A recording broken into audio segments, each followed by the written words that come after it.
Welcome, friends. It's Mike Williams. I recently had the pleasure of speaking with Ofer Zeevy. Ofer is a writer from Israel, and he is in the process of finishing his book on the McCartney and Beatles conspiracy. Ofer explained that the topic of Paul is dead is relatively unknown in Israel, and his book, which he expects to be released within the next few months, will be introducing the topic to inquiring minds in Ofer's country. And I was honored that some of my research will be included in Ofer's book. We did not intend for our discussion to become an interview, but because we covered so much ground, I thought my audience would enjoy the talk. Before we get into the interview, I would like to thank everyone for their continued support, especially my patrons on Patreon, and with a special shout out to Martin C. And so without further ado, here's the discussion with Ofer, and thanks for listening. So I really wanted to thank you for your time, and I know you probably get tons of emails and requests, and I really appreciate it. And I have to be frank, you woke me up. It's as simple as that. I think the turning point was the December 18, the Grand Illusion video, which I saw many times since then. And in fact, I didn't see it on December 18th. In February of 2019, I was in London, and I bought, this was the first book I bought, which I know you're familiar with. It's the Nick Colostorm book. And then I started reading it, and I grew up on the rumor also that Paul is dead and everything. And then there was, he started talking about memoirs. And then I said, okay, I will try to buy memoirs. And there was already the new version. And then I started seeing your videos, and everything just came together. And I still couldn't believe it. I mean, when I started reading memoirs, every page I'm turning and saying, no, this cannot be real. I started connecting the dots, and I think the Grand Illusion presentation, your presentation from December 2019, really sped up the process. I mean, you really brought in all the major pieces of information, and I started looking into that. And since then, I'm researching. That's what I do. And I wanted to share with you a couple of things before we go to the questions, if that's okay. Something very, very strange happened to me as I started writing my book on March of this year, March, April, and then May. And as I wrote, and I'm writing in Hebrew, my screen would go black several times. I don't want to get too paranoid, but it never happened to me. I write a lot, and I have other things that I do. And this is the only time that my screen went black for a few minutes, then it came back. And then in June or July, when I got Bailey's back, which of course you have too, one of the things I'm asking and I'm discussing in my book is, did the controllers succeed in achieving their goals? Okay, and I'm bringing my perspective.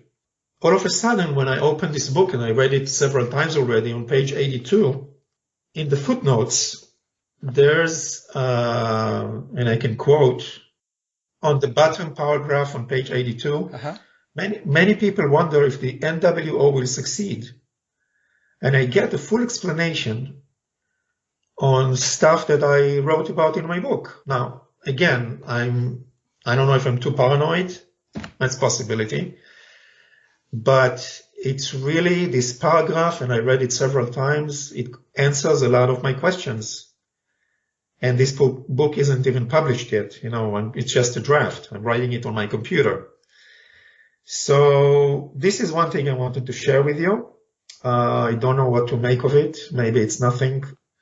But I deal in the book not only with story number 1, which is PID, but with the greater story, which is story number 2, who's behind it, what are the goals, a lot of stuff that you are discussing in your work. Okay, So this is one thing I wanted to share with you. And the second thing, I happen to check your Facebook page every day and your YouTube channel. And about 2 months ago, you shared a video. I don't remember the name of the person, but he was discussing the Henry Kissinger article from Wall Street Journal on April 3rd. If you read this article, signed by Henry Kissinger on the Wall Street Journal, which is like, it's after Washington Post and the New York Times, I think it's number 3 daily newspaper paper in the USA. He says that, and this was April 3rd, it's like 4 or 6 weeks into the pandemic. Okay. So in this article, he talks about that the world needs a new order, says it plain and clear. He says that we need to, no country, not even the USA, can in a purely national effort overcome the virus, and we need a global collaborative vision and program. He talks about the effects of the impending chaos, and then he goes to say we need a liberal new world order. And then a few sentences later, he talks about enlightenment values, priorities must be established. Now, you and I know that Henry Kissinger appears on the list of this guy, John Coleman. Yes. Page 284. Now, Henry Kissinger is 97 years old. He was, if you recall, the National Security Advisor and the Secretary of State in the Nixon and Ford administrations. He's very controversial. If you just check the Wikipedia on Henry Kissinger in terms of his involvement in world affairs and everything, but I could not believe that on the Wall Street Journal of all places on April 3rd, he's preparing us. Yes. Directly. He writes about it. I've run across so many articles like that, not just with Henry Kissinger speaking, but there's all of these internationalist organizations like the World Economic Forum as an example. And if you just go to their page and you take a look at what they're publishing on their site, like I did a video last night, and in that video I said they're not hiding anymore. They're telling us point blank what's going on, what's on the horizon, and what the end game looks like. And I find the World Economic Forum's website to be absolutely fascinating because, like I said, they do videos.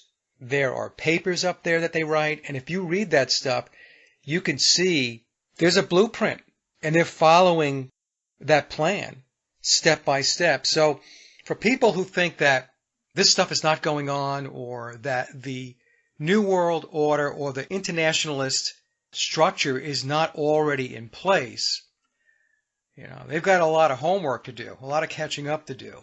So this is something I wanted to share with you. Now I wanted to go over the questions if you have them in front of you. Yes, I have them. And I would really like to know what's your opinion, because you lead on this subject. I mean, there's no other way to say it. And I really learned a lot from you. Question number 1 about the mainstream media not even mentioning it, the PID story, and my question is, do you think that is it because it's controlled? And I know you think the media is controlled, or the story is so far-fetched that they couldn't believe that Bill Shepard replaced Paul McCartney?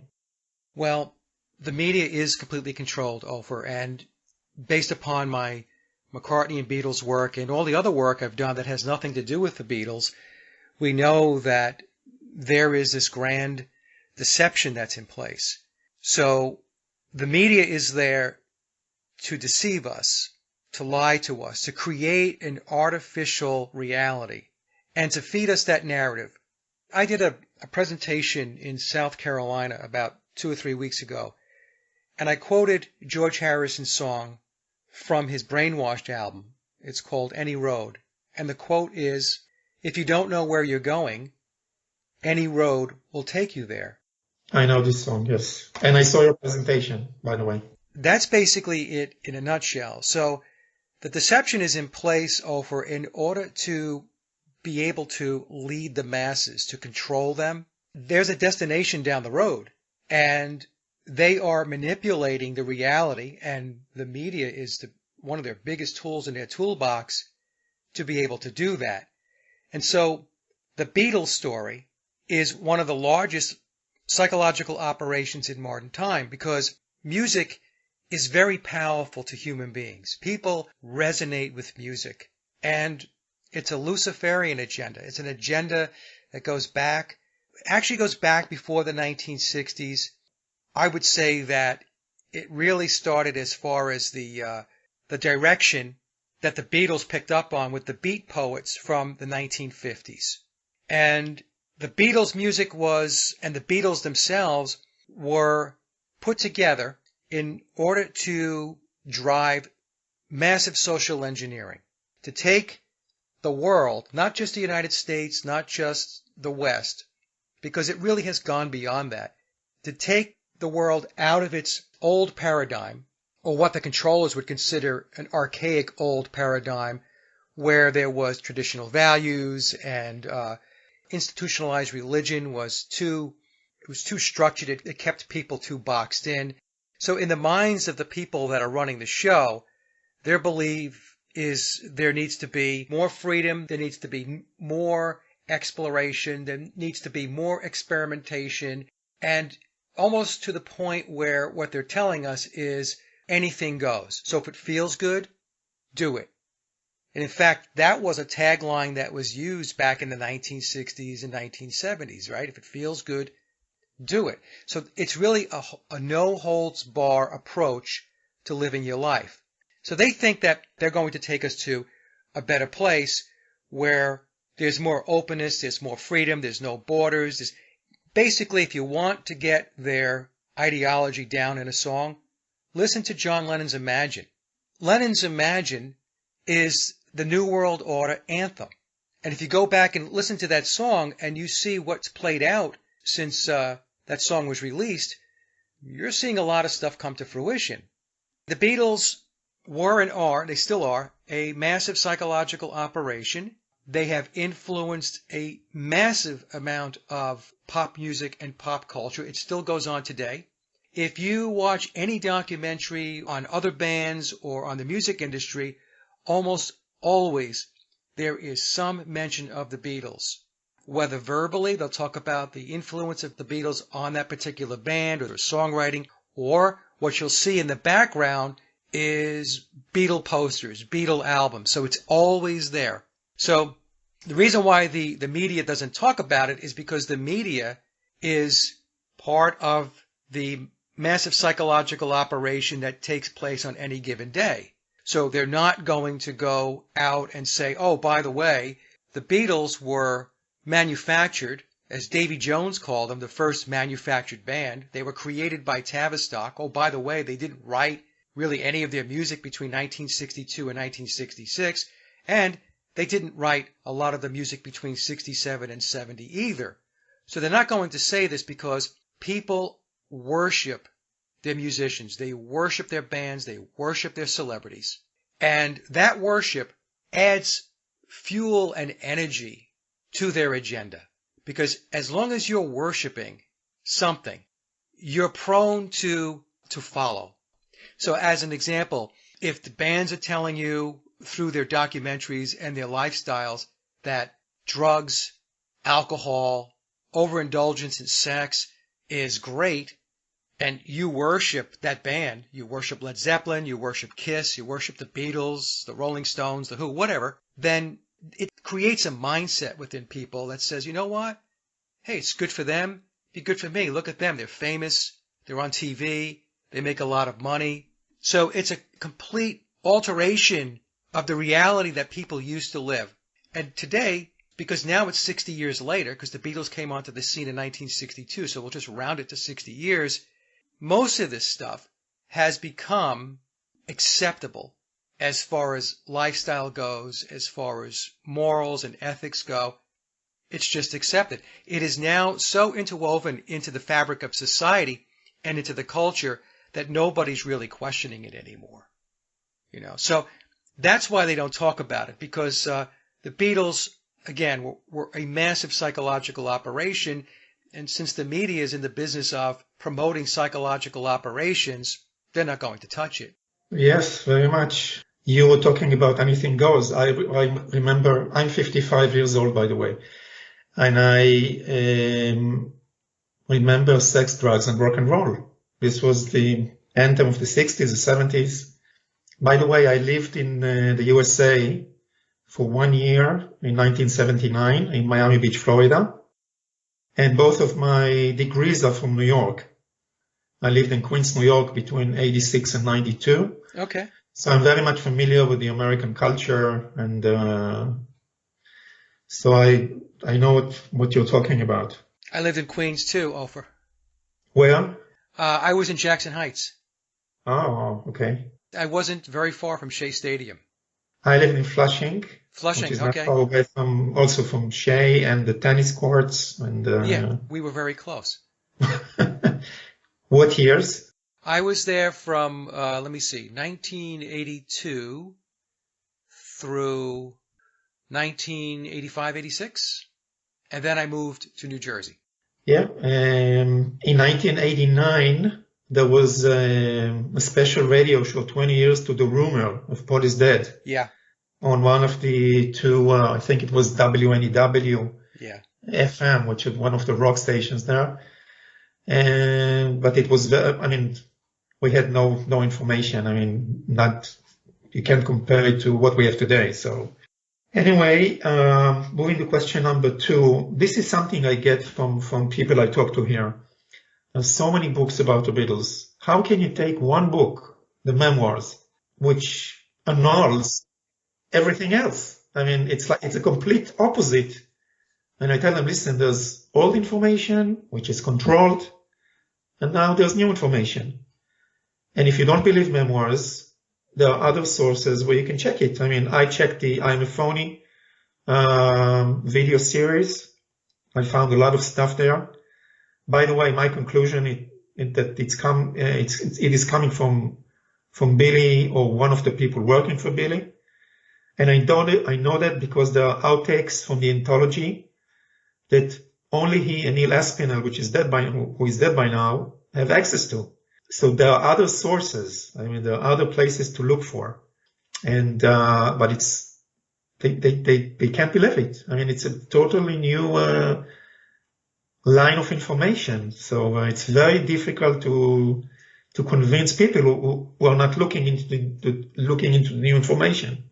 Yeah. Well, it's thought that Neil Aspinall was behind I Am a Phony. He was the main source of the information that was going out. And of course, Billy had to be involved in it if Aspinall was involved in it. And then when Neil died, the information was still coming. But if you notice today, if you go to the I Am a Phony YouTube channel, it's really slowed down a lot. Right now, it seems like it's kind of in a holding pattern. I noticed that they did an HD version in the last 2-3 years for almost all of the existing Rotten Apple series. Yeah. Mm-hmm.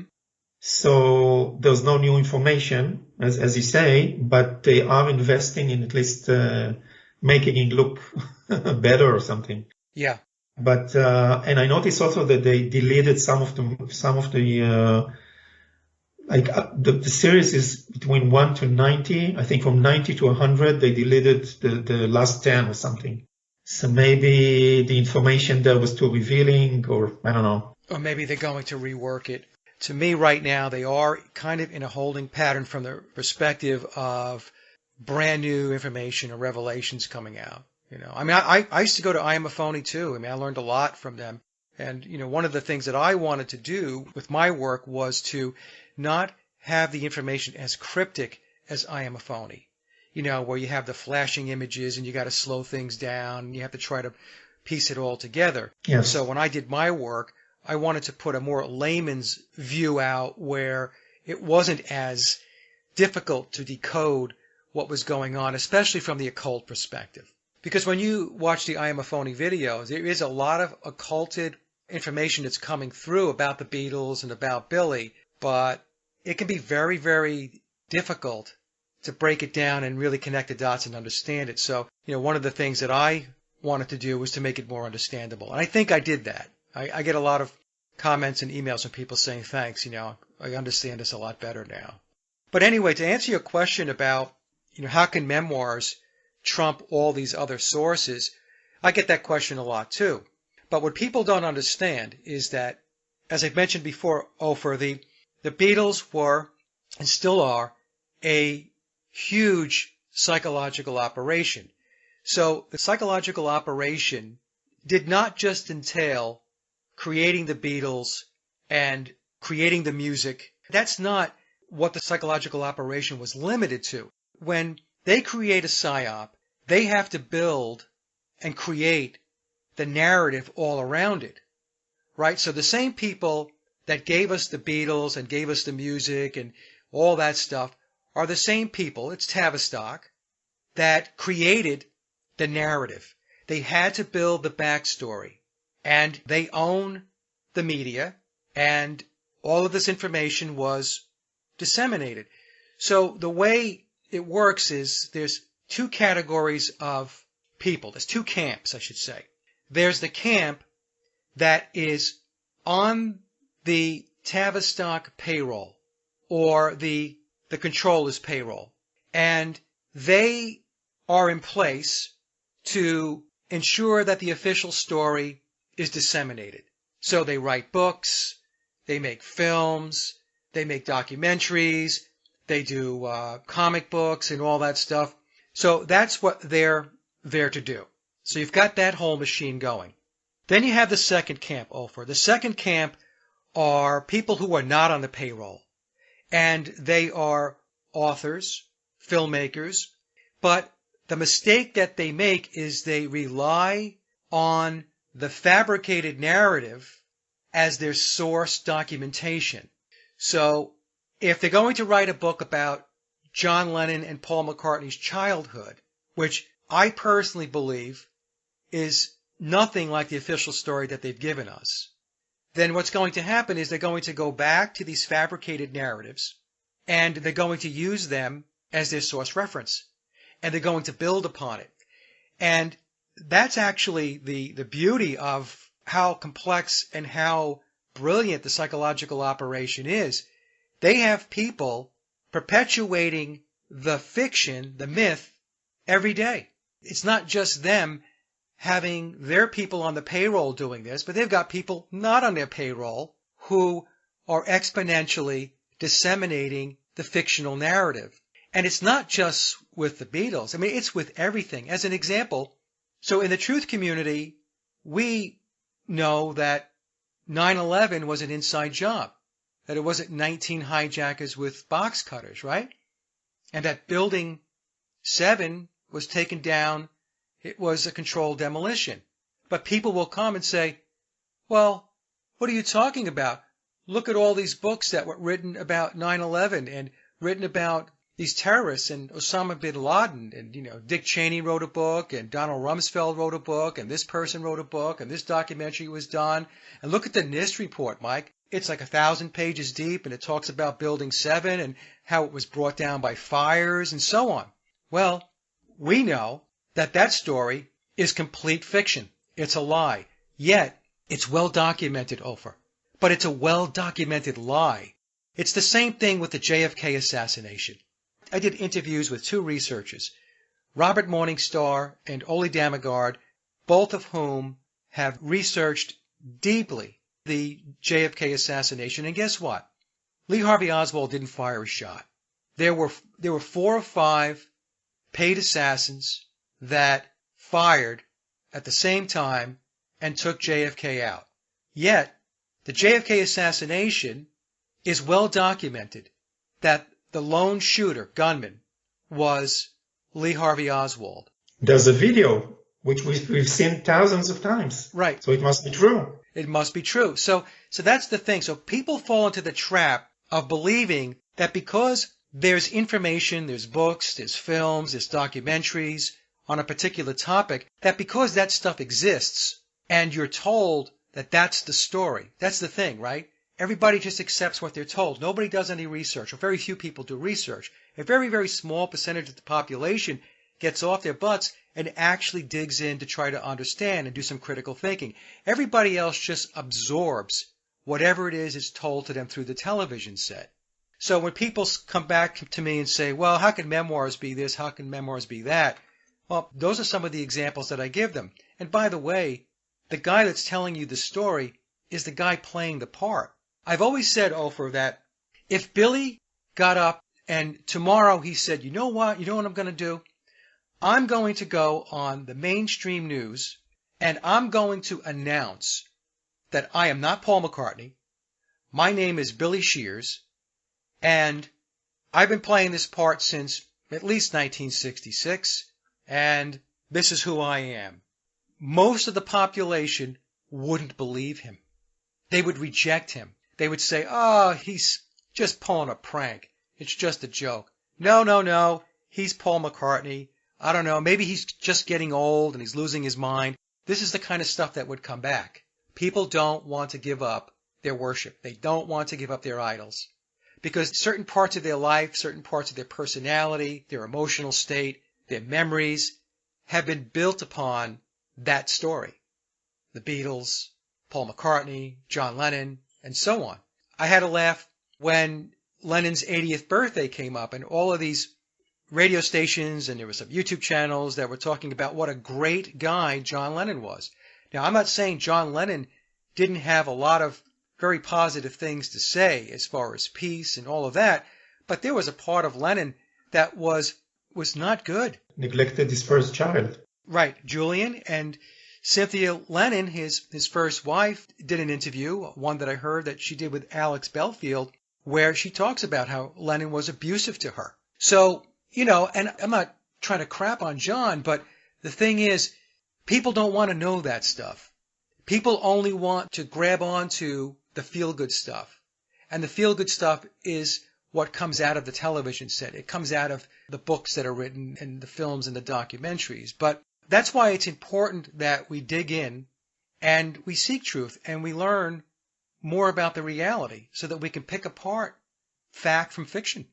Now, question number 3, you're a guitar player. By the way, I watched part of the anthology today again, because in Billy's Back, on page 283, if you can open it for a second. Yeah. On the top paragraph, Billy is inviting us to watch the Beatles Anthology 7, 15 minutes into, it's actually minute 49. I watched it this morning. Yeah, I have that clip. And he is playing right-handed. I mean, I couldn't believe it. Yeah. I watched the anthology in the past. So we have a reminder from Billy's Back. Yeah. So there's two schools of thought on that because, Billy does tell us that, and he actually told us that in memoirs. And so some people will say, no, they flipped the video. He was playing lefty and then, they flipped it.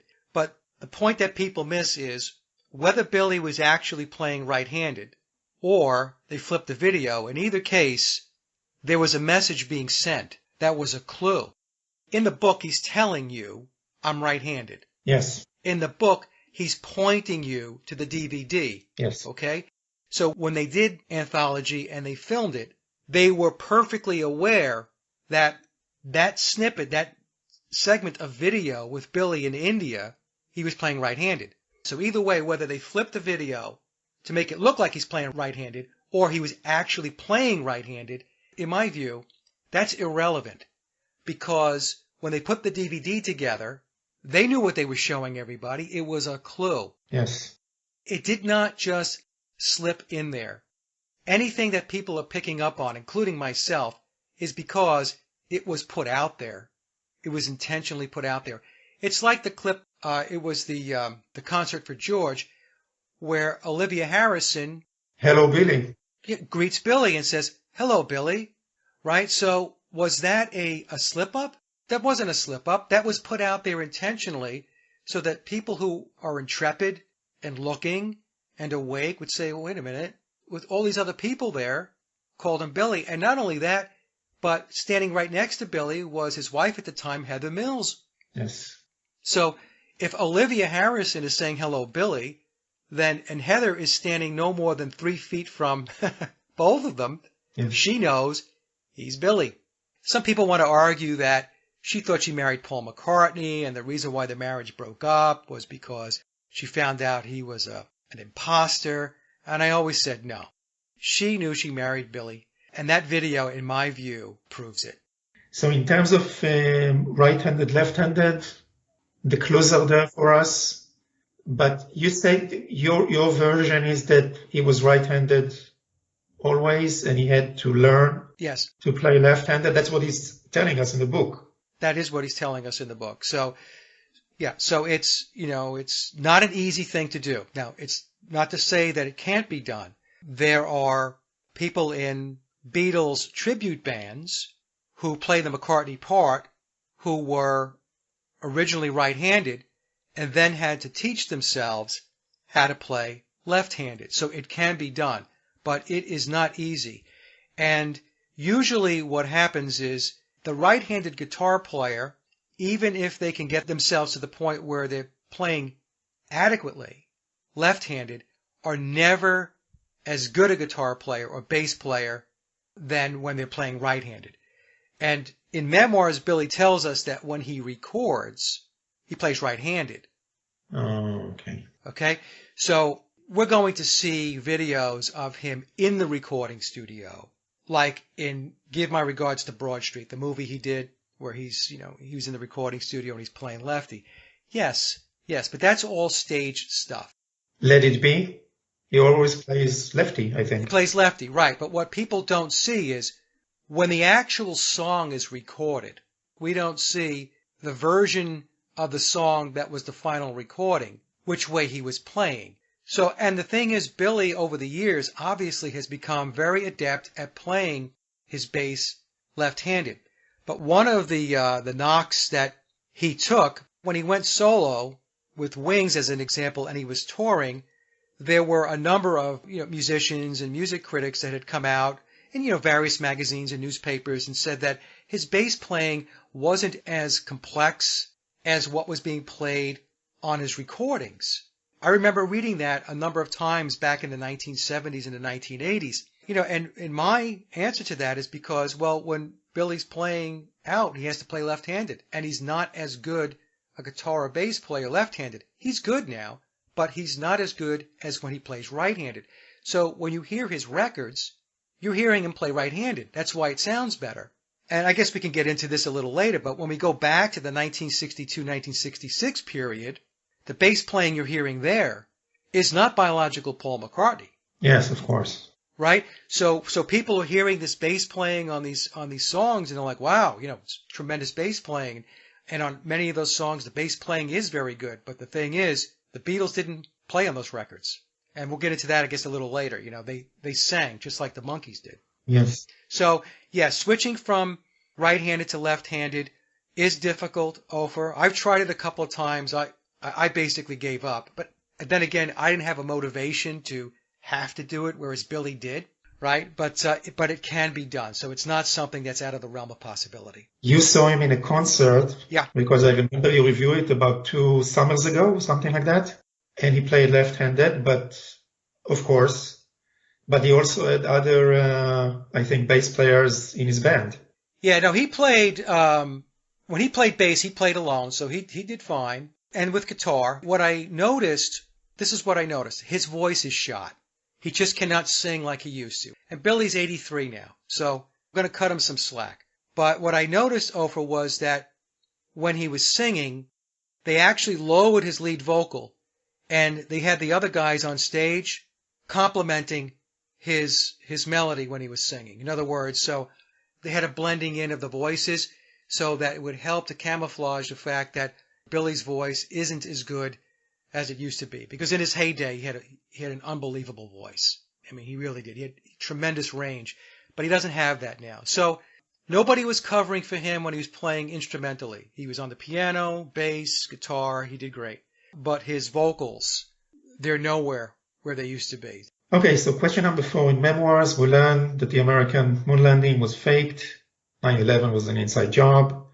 Now, my question is, what what was Billy's motivation in stating that in the book? Is he trying to show us that he knows what goes on behind the scenes? Or is he hinting just how dangerous the elites are? Or is he trying to tell us that more things are not real with regards to major world events? And there's another possibility, maybe if he says that he's Illuminati, maybe he's more close to the actual behind the scenes than we think of.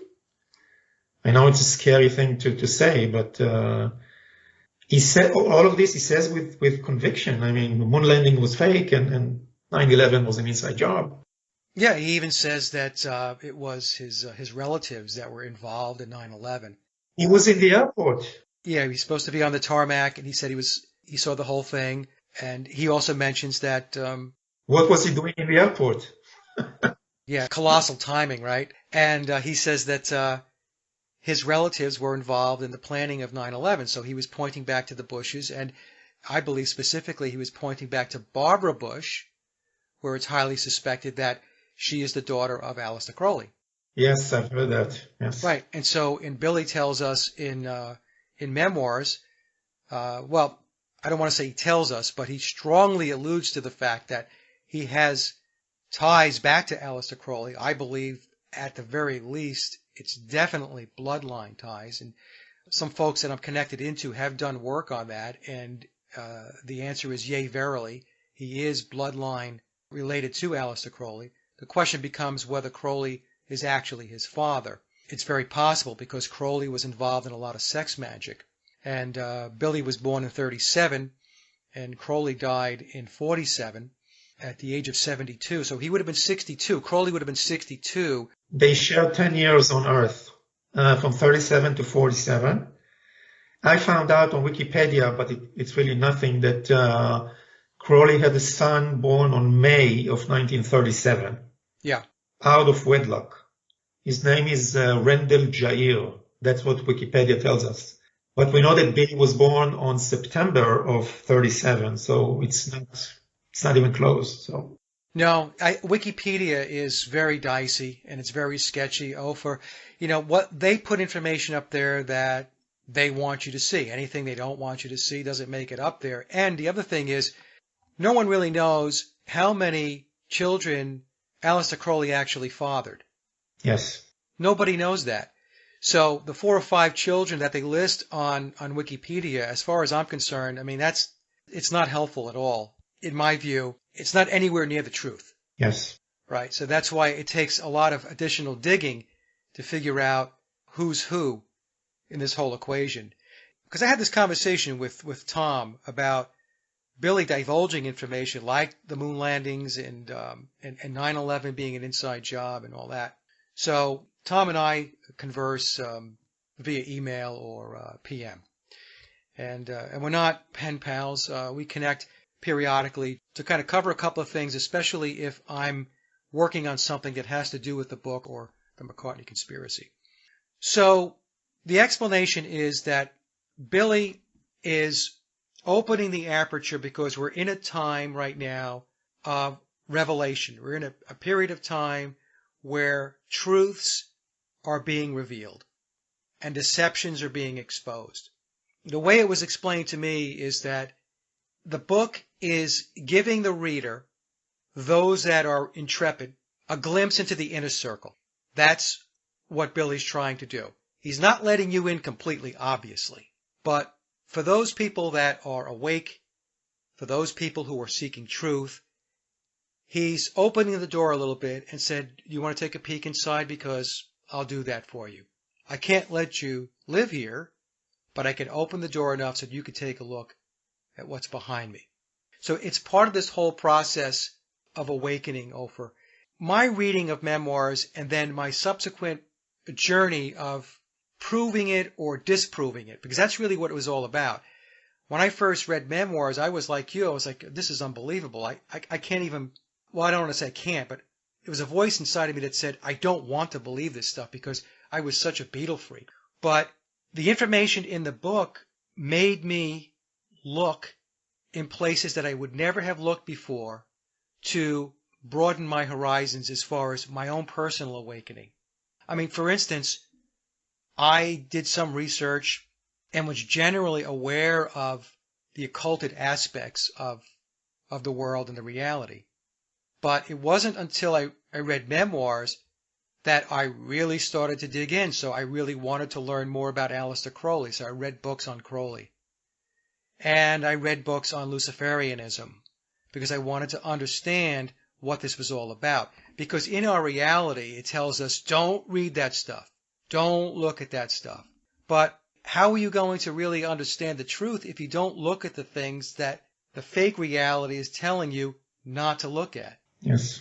If the current reality, which I think is imploding in on itself, is telling you not to look at something, I'm thinking, I need to go look at that.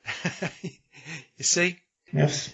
So there's a domino effect, and that's what happens. And that's what, memoirs did for me. It was a domino effect, and, I cover a lot of information that is not in memoirs. Yes. I mean, my whole presentation that had to do with whether the Beatles wrote all their own music didn't come out of memoirs.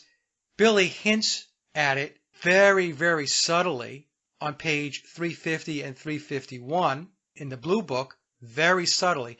And you really have to be on the ball to pick up on it. Otherwise, you'll just read it and move through it, right? Because he's basically saying that George Martin took their little songs and he made big stuff out of it. And then he talks about the Committee of 300. He talks about the snitch and all that stuff. So if you don't know who John Coleman is, and you don't know about his book, The Conspirators' Hierarchy, the Committee of 300, it goes right over your head. So it doesn't mean anything.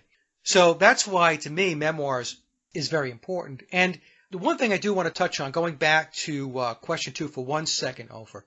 Okay. A lot of people in the community will say that memoirs is fiction, right? They'll say, oh, it's fiction, it's not true, it's made up, it's this and it's that. But the folks that are saying this, what they don't realize is that any book written on the McCartney conspiracy, Paul is dead, has fiction in it. And what do I mean by that? If the person who is saying this, calling memoirs fiction, believes in the official narrative that the Beatles were organic, they were discovered by a small record store owner who was pushing their tapes and then ended up at EMI under the tutelage of George Martin, and then achieved worldwide fame and became the greatest band in the world, well, that story is myth. That's a fictional account. That did not happen. The Beatles were never organic. Brian Epstein was a Freemason, and he was heavily, heavily tied into the network, as was George Martin, who later became Sir George Martin. Sir means service to the crown. And so when people believe the official narrative and they build upon it, the foundation, the very foundation of what you're building upon is flawed because it's not true.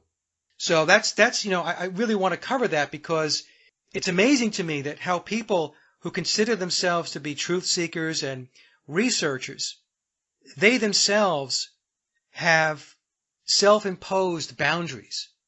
There are areas and space that they won't venture into because in their minds, it's a sacred cow. It's what they want to believe.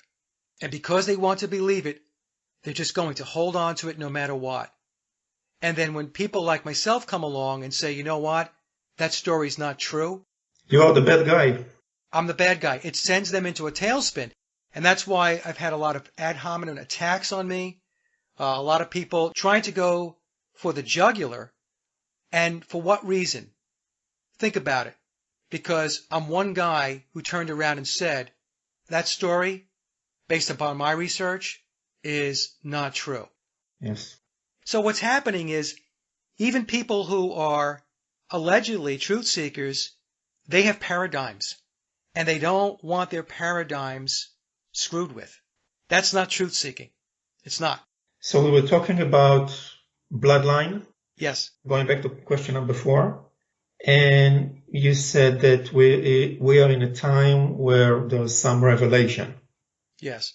They're letting us in somewhat.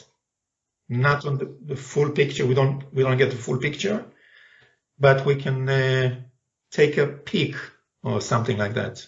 Think of it, Ofer, as an initiation that we are going through that helps us to pierce the veil, to push back the curtain so that we can see the great Oz. And again, this is a small sliver of the population. Very small. Most of the population, no matter how much information you give them on any given topic to show that that's not true, they won't see it, they don't want to hear it, they will go along their merry way and live in the virtual reality. Whereas people like yourself, me, and others, we're seeing a completely different reality. In fact, I tell people there are two different realities that have emerged now. There's the one that you and I experience and know about, and then there's the one that, well, I used to live in and exist in. I don't anymore, but it's a place where most of the population resides. Two different mindsets, two different realities. Question number 5, your brand illusion presentation. Sometimes at the beginning, you show the pyramid of power, the Freemasons pyramid of power, the 4 levels, yes, if you recall. And I think 1 or 2 slides after that, you move to talk about all of the famous rock musicians that you and I grew up on and how they became OBE, MBE. And I'm thinking it's the same structure. There's a pyramid here, and Mike is showing me another pyramid, which the Queen set out, and she's giving every year OBEs, MBEs, etc. But I'm looking at the structure, and Mike is showing me the same structure. There's a pyramid, Freemasons pyramid, but you never made a direct connection. I did. I presented the generic pyramid where I show the 3 segments of the pyramid. There's the 33 degrees of the Scottish Rite of Freemasonry at the base. Then we have 13 degrees of the Illuminati in the middle, and then 20 degrees of unknown beings at the very top. So that's 20 plus 13 plus 33 is the 66 degrees. You have Lucifer on top. Lucifer at the top, right. Okay. And this comes from memoirs. So Billy Yes. tells us about the structure of the pyramid, which I think it's in the chapter called Masonic Checkmate. Yes. Yeah. I mean, that information alone is stunning, that information would be put out there. And to be told that at the top of the pyramid is Lucifer. Billy even refers to our world as the fallen world in the book. So he's giving us a lot of insight into, what this world is all about and how it's structured. Now, within the pyramid, there are pyramids within the pyramid. And so when we look at the Queen and she hands out the OBEs and the MBEs and the knighthoods, Yes. that's embedded inside of the pyramid. So as an example, the people who are receiving OBEs and MBEs and so on, for the most part, are in the 33 degrees at the bottom of the pyramid, the Masonic structure, the structure of secret societies. Let's just put it that way. Okay. I know that there are some exceptions to people who are not in secret societies. I've had some conversations with folks who receive the lower level MBE, but with my research, what I have found, especially when I'm looking at musicians and entertainers, they're all part of secret societies. So what I was showing was, okay, we have this pyramid of 66 degrees, and then within the pyramid, there are rewards. There's a hierarchy of recognition, and the Queen will reward people, certain people, who have contributed to varying degrees to the service to the crown. They're in support of, and they're doing what they consider to be yeoman's work in support of the overall pyramid. Okay. Think about all of the famous musicians, all of the famous entertainers, celebrities. If I look at the music world, because I've spent a lot of time looking at the music industry, all of the very famous, these people are all bloodlined, secret societies, parents who are in the military, intelligence. So what that says is that the cards are stacked. So if you're well connected, bloodline-wise, as Billy is, and many others in the music business, then the number of opportunities available to you is tremendous. You still have to earn it because within the pyramid there's still competition. That's the thing people have to also understand. It's no different than a corporate structure. So it's like if you work for Exxon, as an example, you still have to vie for position, for promotions, salary increases, and all that stuff. But anybody who doesn't work for Exxon does not have access to those opportunities. You see what I'm saying? Yes. So the pyramid operates as its own corporate structure, if you will. So that's why people who don't belong or don't reside inside the pyramid, they could have success, but they only have success because the pyramid decided to bring them in and to leverage their skills and talent. But there's a ceiling.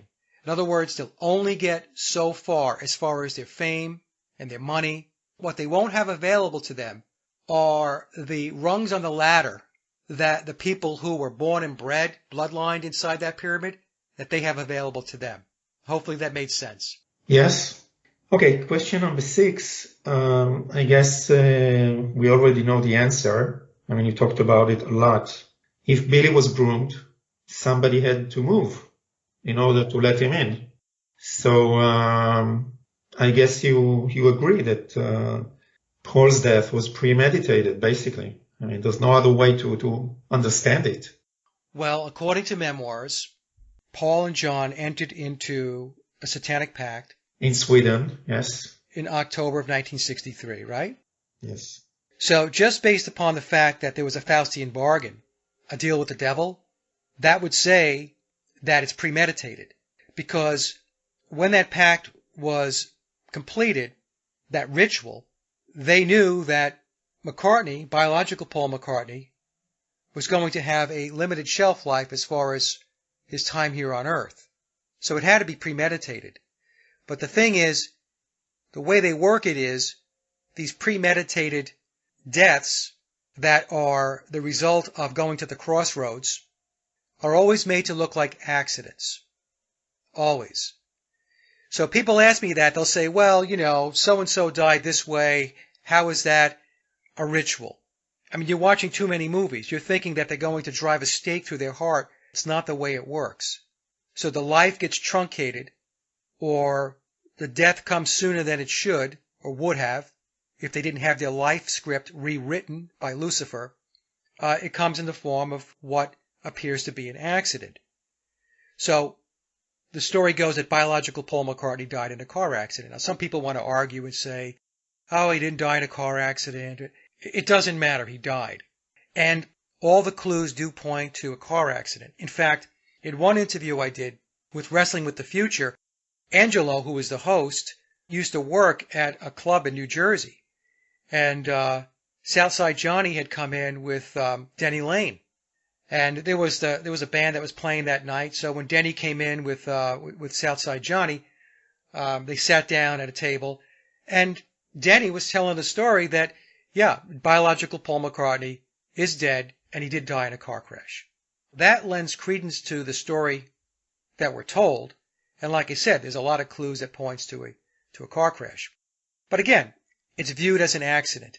Even though in this case, they didn't tell us that he died. They're pretending that, Billy is Paul. But if we take a look at Jimi Hendrix, Brian Jones of the Rolling Stones, we're told that he died drowning in his pool. I watched a documentary on Brian Jones, and an ex-girlfriend of his is still investigating it because she said that Brian was a very good swimmer. And she couldn't see any way that Brian Jones would drown in his own pool. You've got Janis Joplin, Kurt Cobain. We have 2 sources that say that a guy by the name of Frank Thorogood drowned him in the pool. One of them is memoirs, and the other one, there was an article in 2017 in one of the English dailies that a guy is going to do a documentary on Brian Jones, and it was stated that Frank Thorogood did drown. That's what they found. So we have 2 sources that tell us that he was actually murdered, he didn't drown by himself. Right. So, and we have lots of examples like that. When Kurt Cobain was found dead, the way the gun was positioned and the way the body was positioned, the detectives came in and they were looking at it and they're like, this guy didn't commit suicide. There's no way, the way where the gun is, where his body is, and so on, that's what happened. But you know what happens is these stories get squelched. Yes. The other thing that a lot of folks don't realize is the tentacles of this octopus is far-reaching. They can put the kibosh over on anything they wish to. We don't want that out. It's not going out. Plain and simple. And anybody who continues to talk about it, you better shut your mouth, because if you don't, you could wind up with a big problem yourself. So, unfortunately, this is the reality of how a lot of this stuff works. But, again, a lot of people don't know about it, so it goes right over their head. I want to move to question number 7. You had several shows with Mark Devlin from the UK. On one of them, he told you that he went to see a presentation by Mark Lewison, and then he went backstage after the presentation, and he asked him, why are you not talking about the Paul is dead rumor? And Mark Lewison just waved him off. He says, it's nonsense, don't even ask me. Now, I remember this because Mark Lewison is like the official, biographer or whatever, and he's working on his huge 3 parts books about the story of the Beatles. Now, book number 1 is out. And book number 2, which is going to cover 1962 to 1966, he said, and I saw it in one of his in a video interview, he's delaying it at least until 2023 because his research is huge and he keeps collecting information. He goes over daily newspapers every day from this time period. It takes just a lot of time. But I'm asking myself, is he going to cross over to the new information? Or are we still, whenever the second book will come out, are we still going to get the same old version? And then we have this comment on page 13 of Memoirs when Billy talks about February 21st, 2023. I don't know what's going to happen on this date. Supposedly it's the end of the road from him, or the end of touring. So I just wanted to ask you what, if you have any information about what's going to happen in 2023. What do you think? Are we still in the process of having the old narrative and the new narrative? Just, it's like 2 parallel lines that never meet. What's your take on that? I think, Ofer, that, well, first of all, let me say, I don't know what's going to happen on February 21st, 2023. I did read that in the book as well. But it could be that that's the time or the date in which Billy's off the hook as far as his pact. Okay. Right? In other words, he doesn't have to tour anymore. He doesn't have to make any more records and so on. I don't know. I really don't know. I am of the school of thought that, because some people think, oh, maybe that's when he's going to pass away. I don't know about that because, Billy keeps telling us about the 6s and the 9s. And when he plays Paul McCartney, he's the 9s, and when he's himself, he's the 6s. So I'm thinking that he's going to be with us until he's 90 years old, just like Chuck Berry lived to 90 years old. So that'll take us out to 2027. So I don't know what that date means. I do not think that we're going to get anything from mainstream sources, that includes people who have written books, that will go off the road and talk about anything other than the mainstream narrative, as long as Billy is alive. Okay. Because Billy has told us in the book, and also in conversations, email conversations, correspondences I've had with Tom, that the full disclosure doesn't happen until after Billy passes away. And what we don't know is how soon after Billy passes away. We have no idea. Could it be a week later? Maybe. I doubt it. Could it be a year, 2, 3, 5 years later? Probably. They're probably going to wait a bit of time. Now, going back to what I was saying before, we have 2 camps of people organizations or whatever that generate information. There's that camp that actually is part of the machine itself, part of the operation, that is responsible for putting the mainstream narrative out there. And then we have that other camp which relies on the mainstream narrative in which to do their research, investigation, and build upon. So people ask me a lot about Mark Lewison, and I will stay neutral on it. And the reason why, Ofer, is because I have no idea which camp Mark is in. I really don't. And I'm not going to make any accusations. I'm not going to get into that. It's just not my thing. So all I can say is this. We have those two camps. These are two camps that my research has identified, and it's I think pretty easy to understand those two pillars. And the other thing I will point to is that Rubber Soul, the 30 days to write, record, rehearse, arrange, and wrap up Rubber Soul, 16 songs, that narrative is fiction. That didn't happen. So, my opinion, my perspective, any book, any documentary, anything that's written that is trying to tell us that the Beatles themselves walked in on October 11th with no material and left the studio on November 11th, 11/11 by the way, in 30 days, wrote, rehearsed, recorded, arranged, and mixed down 16 songs in that 1 month period of time. That story is a fictional account. So if you're going to put material out that's going to try to tell us that the Beatles wrote music without having a backlog and knocked out 16 pretty much top shelf songs in that period of time, I personally don't put any stock in that narrative. Zero. And, and because I did the work, I believe, to prove that that story is not true, any vehicle that tries to tell me it is true, I'm not going to believe it. It's the same thing, like we're going to talk about it later. It's the same thing with Please Please Me. That's another unbelievable accounting of the Beatles story.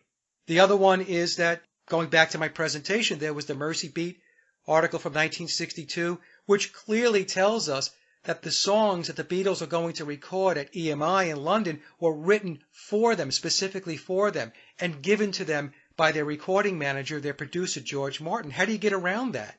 The story that the Beatles wrote 30-plus songs while in India, when Ringo was gone in 2 weeks, Billy was gone by week 3 or 4, and only George and John stayed for 2 months, while they were supposed to be meditating and doing other activities while they were there. That's another story that is just loaded up with holes, and it's not believable. And then there's the Escher tapes, demos, some people will pronounce it Escher, where we're told that the Beatles recorded 27 demos in one day, in a single day, in May of 1968, leading up to the White Album sessions. Yes. That's not believable either. That's not believable. So we have the Mercy Beat article, we have Rubber Soul, we have the India story, and we have the Escher demo or Escher demo story. Those 4 things by themselves are not believable. So if somebody's going to try to write something or document something and tell us that those things actually happened, like I said, this is just Mike. I'm not buying it. I want to give you another thing which I think you just touched on in one of your videos. The Revolver album number 7, yes, which came out in early August 1966. Immediately after the release of Revolver to the market, and the double A side single, which is Eleanor Rigby and Yellow Submarine, the Beatles went on their last tour. Right. In America. 19 shows in 17 days or 17 shows in 19 days. It's all documented. Now, if you check the website, setlist.com, and you check the song list on each and every day of the tour, they didn't play even one song from Revolver. That's right. Now, you've been to many concerts, I've been to many concerts. When a band issues a new album, and they go on tour, they play the songs from the album. That's right. Okay? Not even that. You can say to me, it's impossible to play Eleanor Rigby live. I get it. You have to have violins, you have to have... Okay. But Yellow Submarine, why not play Yellow Submarine? The single was out at the beginning of August. Radio started playing it. The people who went to the concert, they got the 11 song set or the 12 song set with songs from 1964, 1965, mostly rock and roll. Right. Some of them going back to With the Beatles, the second album. Nothing from Revolver. That tells me that the notion that all of the music was pre-recorded is true. Yes. Why not promote your own album and your own single? You want people to go to the stores and buy them. Radio plays them.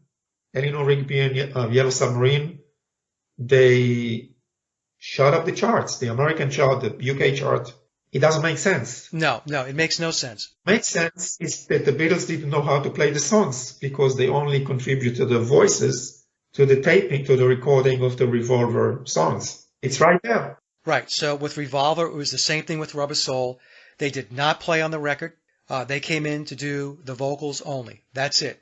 That was the model. See, I recommend to people, Ofer, that they watch the documentary The Wrecking Crew. Yes. If you watch The Wrecking Crew, a light bulb should go off because that was the model in the 1960s and 1970s as to how all pop music was recorded.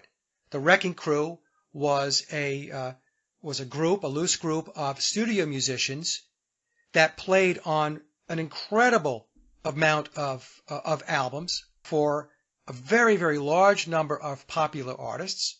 As an example, the Beach Boys and Pet Sounds. That wasn't the Beach Boys playing on Pet Sounds. That was the Wrecking Crew. And the Beach Boys came in and they sang the vocals. So that was the model. So the Beatles had the same exact model put in place. The same exact model. Maybe it wasn't the Wrecking Crew. Maybe some members of the Wrecking Crew did play on their music. We know that Bernard Purdie has come out since the 1970s, right through 2014 when he wrote his book, and he has a chapter dedicated to the Ringo Starr controversy, where he says that he was hired to play on 21 Beatle tracks in the early days, and he was paid by Brian Epstein. Yes. I've had somebody step forth that is very close to Ronnie Verrill. Ronnie's dead now. It's a family connection, if you will. And they told me when I came out with my documentary, Did the Beatles Write All Their Own Music? They said, well, now that the cat's out of the bag, Mike, I just want to let you know that Ronnie said that he played on Beatles songs as a drummer. And then the official story tells us that Andy White played on two, Love Me Do and P.S. I Love You. Yes.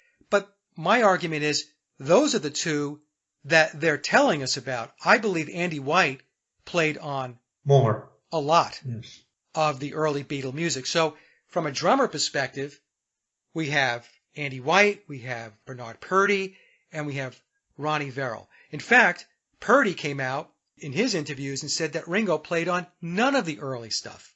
Wow. And I interpreted that as 1962 through 1966. I believe that Vic Flick, great studio musician, he was with the George Martin Orchestra. I believe that it's very possible that Vic was doing a lot of the guitar playing on those early Beatle records. Another person that we can bring into the mix could be Jimmy Page. Yes. Page has been a studio musician since he was 17 years old. And in fact, when Page had his lecture at Oxford University going back a few years ago, what did he tell us? He told us that Ringo wasn't the drummer on the early songs. And Paul was dead. And Paul was dead. Yes. And he said, Paul is dead. And it's the way he worded it. It was masterfully speaking. So, I'm glad that we're talking about this because you're absolutely right. When they left the recording sessions for Revolver and immediately went out on tour, they couldn't play Taxman. They couldn't play Yellow Submarine. Exactly. No songs from Revolver were played. And you're exactly right, Ofer. And the reason for that is because they did not have the time to learn the songs. They weren't taught the songs yet. People will come to me sometimes and send me links. And they will say, hey, Mike, listen, I don't know. The Beatles are recording this song. See, they're in the studio. We have an audio of them playing a song and there's different takes and all this stuff. That proves that they were playing on those early records. No, it doesn't prove that at all. All it proves is there's an audio of them playing or strumming to a particular song. That's all it proves. And my argument is this. The Beatles did have to be taught some of the songs so that they could take them out on the road. So they had to learn them. So what you're actually hearing is a recording of them rehearsing the songs that they were practicing so that they can add it to the song list and play it live. The other thing that you could be hearing is it's all staged. In other words, the psychological operation, as we know, as I've already said, is huge. They covered every angle, every aspect of it. So what makes someone think that they wouldn't turn on the studio recording to capture them doing this and doing that, practicing harmonies, strumming the guitar, playing the song? Well, it was done so that there is a library of audio that people would listen to and then make the leap of faith and say they recorded on the album. Unless we have hard evidence, proof, and I don't mean somebody's book, and I don't mean some audio track off of YouTube, of them in the studio with George Martin recording the actual song that wound up, in other words, the actual recording that wound up on the albums, then you've got nothing. Because all the other proof, I believe, points us to the fact that they did not record on those albums through 60 through to 66.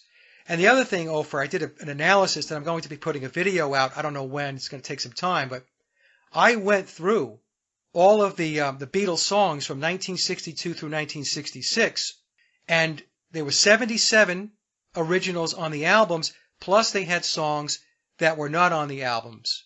Right? They were singles that were released. So when you add the 77 album tracks to I think it was 12 singles that they recorded that weren't on the original 7 albums, you have like 89 songs. We'll round it, we'll say 90. Okay. When I went back and looked at the song lists through the years, what I noticed was the Beatles only played 25% of the 90 songs. Do you see what I'm saying? So what I'm saying is, of the 90 songs that are credited to Lennon and McCartney as originals, whether on albums or singles, they only played 20 to 25 of those songs in concert. Yes. And that's because those are, we'll use the number 25, we'll give them the benefit of the doubt. That's because those are the 25 songs they learned. Those are the 25 songs they were taught to go take out on the road. And then we have something like 60 songs that were never touched whenever they played live and in concert. So I think that speaks volumes too. Why were the same songs played repeatedly over that 4-year period of time? Rock and roll music, twist and shout. Yes, the covers. Yes. They did a lot of stuff like that along with the quote-unquote original tunes. So this is all stuff that, I mean, a lot of people have a hard time getting their heads wrapped around because it's mind-boggling because the narrative that's out there is so overwhelmingly powerful because it's something that's been drilled into our heads since day one. If we're music aficionados, right? You know, it's something that we have been ingrained with. When I lived in the States, I went to see the Cars. I saw Foreigner. I saw the Police. And it was always people were waiting for the new songs because a new album just came out. And this is what they played. I mean, this is a no-brainer for us. I mean, you've been to many concerts yourself, I assume. Yes. So to see that the new album, the 7th album, I mean, they're supposed to be better musicians now. Revolver is coming out, and it's an album with huge songs. And they don't even play one song. Right. In any of the concerts on the American tour in August of 1966. And they don't even play the single, Yellow Submarine. I mean, okay, Eleanor Rigby, okay, we can leave it out. I mean, it's supposedly, they could have played, I mean, an acoustic version or whatever. But this is amazing. I mean, it's all there. I mean, the information is out. You just have to take the information and figure out what's going on. I mean, this is what you've done with Rubber Soul, with other albums. And I wrote to you, and this brings me to question number 8 about the one of the revelation on Billy's back. And you know that Billy and Jimmy Fraser and Bill Shepherd wrote, "I Want to Hold Your Hand." Now, what I found out, I was trying to reach the information about Billy Pepper and the Pepper Pots. Now, if you check Amazon, there is a CD which compiles all of the recordings from both of their albums. And I'm checking the song list of Billy Pepper and the Pepper Pot CD, which you can buy on Amazon. And I see, "I Want to Hold Your Hand," "She Loves You," "Please Please Me," and I saw her standing there. Now, the only question is, and I really don't know, and we know that the original albums were taken off the market. You can find them. But there is the CD. Now, the only question is, did they record these songs before they gave them to the Beatles, to George Martin? Or the information that we are presented with is that they are covers. They covered the songs after the Beatles supposedly wrote them and recorded them? Question mark. I think I know what the answer is, but I want to know what your opinion is on this. Yeah, so that's page 256 of Billy's Back, right? Exactly. He only talks about "I Want to Hold Your Hand" because I think he doesn't want to reveal more about more songs that he wrote and gave to George Martin. That's my assumption, okay? Yeah, so the footnote is on page 256, folks, of Billy's Back, the new book, the blue book. And so this paragraph says this: William, meaning Billy, recycled the phrase, "I get high," from "I Want to Hold Your Hand," which was one of the first of many songs written for the Beatles and credited to Lennon-McCartney. At the start, protecting their wholesome starter image and keeping the song from being banned by the BBC, the phrase was muffled by a light overdub of the phrase, "I can't hide." Many who did not know the official lyrics misheard the true lyrics. Others received that covert drug reference as subliminal programming that would not be activated until the Beatles overtly repeated that message. As Billy Pepper and the Pepper Pots covered "I Want to Hold Your Hand" on Mercy Mania in 1964, the line is, "It's such a feeling that my love, I got high, I got high, I got high."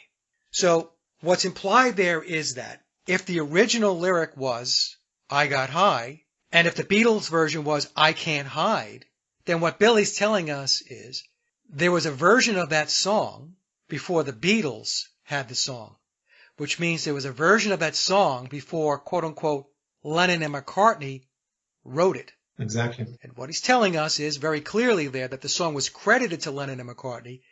That song was written for the Beatles, and I think what Billy's telling us is that he and Jimmy Fraser, or maybe just Billy himself, wrote that song.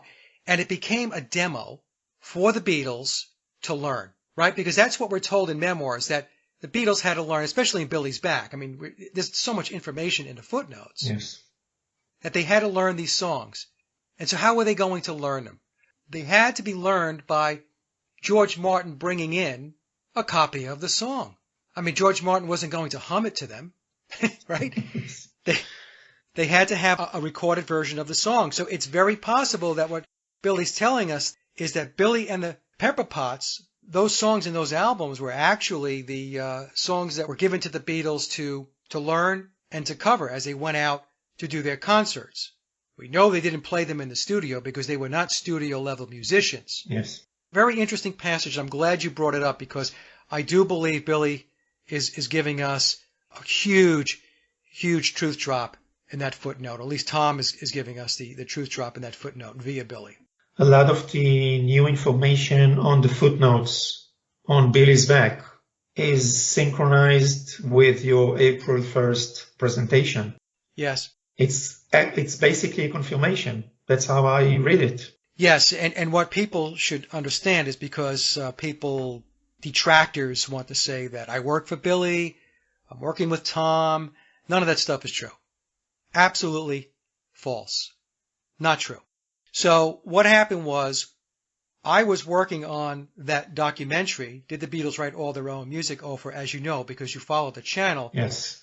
It took me a long time to get through that. And I would do updates every once in a while, and I would explain to folks that the reason why it was delayed was because of the magnitude of the information I was going through.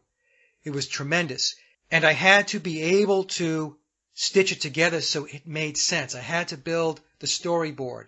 You just couldn't slap it up there, otherwise it wouldn't make sense. So I was doing that. Tom knew that I was working on something that had to do with the music. What happened was I was watching this DVD, Deconstructing the Beatles, and it was presenting the timeline for Rubber Soul, and I got 15, 20 minutes into the DVD, and I said, that didn't happen. As a musician, as somebody who has been in recording studios, for somebody who has my own home recording studio right to my right here, understanding how songwriting works, how arranging works, and all that stuff, I knew that the official story wasn't true. Unbeknownst to me, what was happening, Tom was updating Billy's back. Yes.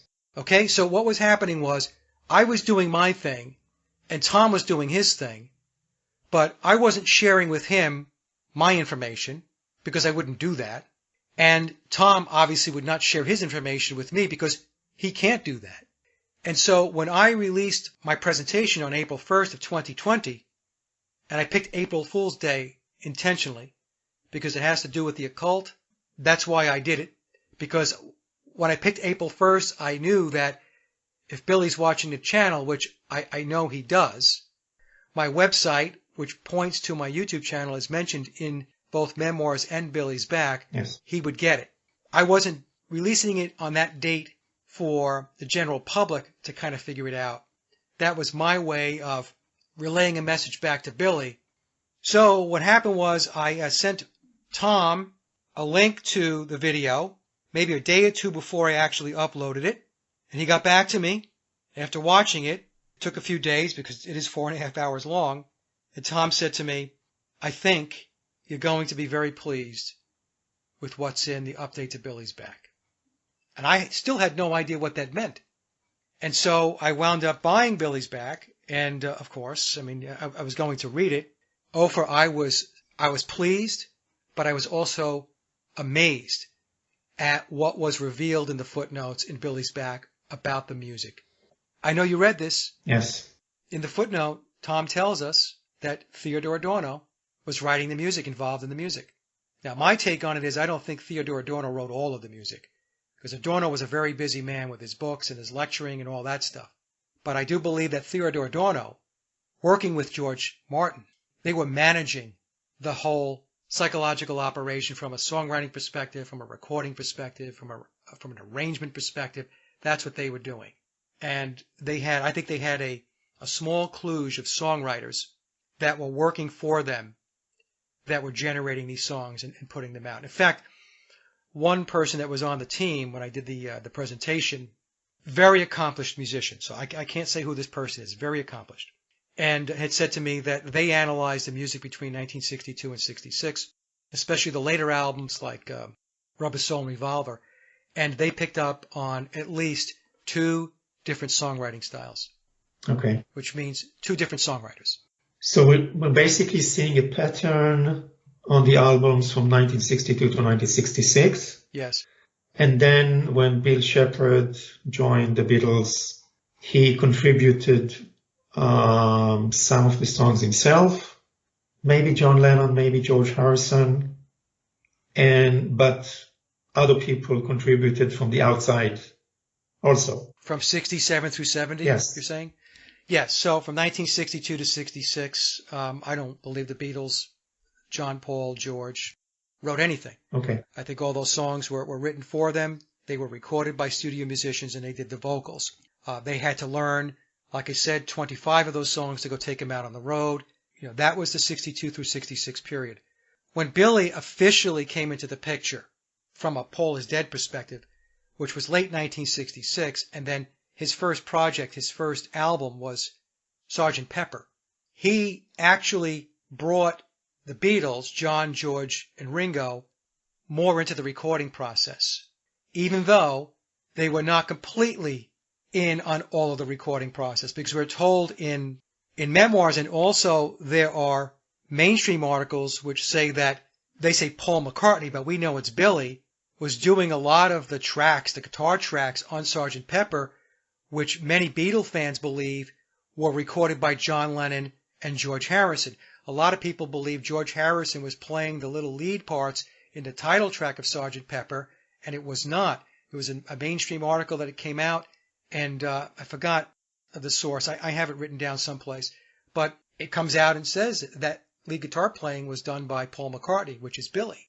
We know also that he drummed on some of the songs on the White Album. Right, he drummed on Don't Pass Me By, which is supposed to be Ringo's song. So why didn't Ringo drum on his own song? Yes. So Billy drummed on that, and he drummed on a bunch of other songs. So I don't believe the Beatles themselves, like John and George, actually did any real songwriting until we got to the White Album. Okay. And you can really tell the difference in the album. The songwriting is very different. There's a lack of cohesiveness. There are great songs on it. Don't get me wrong. I love the White Album. But it's not a tightly knit album like all the albums before it, including Pepper. Pepper was all tied together. It was a concept album. The White Album wasn't a concept album. It was this mishmash of music. And a good example of where I think I could point to where there were two different songwriters that pointed to George Harrison is the song Piggies. Okay. On the White Album. Very classically oriented. Yes. And then we have the song Long, Long, Long, which I believe George Harrison did right. It's a very slow, plodding song, but I believe he wrote that. I do not, for one moment, believe that he wrote the song Piggies. He did the vocal, that was it. And from Pepper on, Billy really replaced George Martin in many aspects.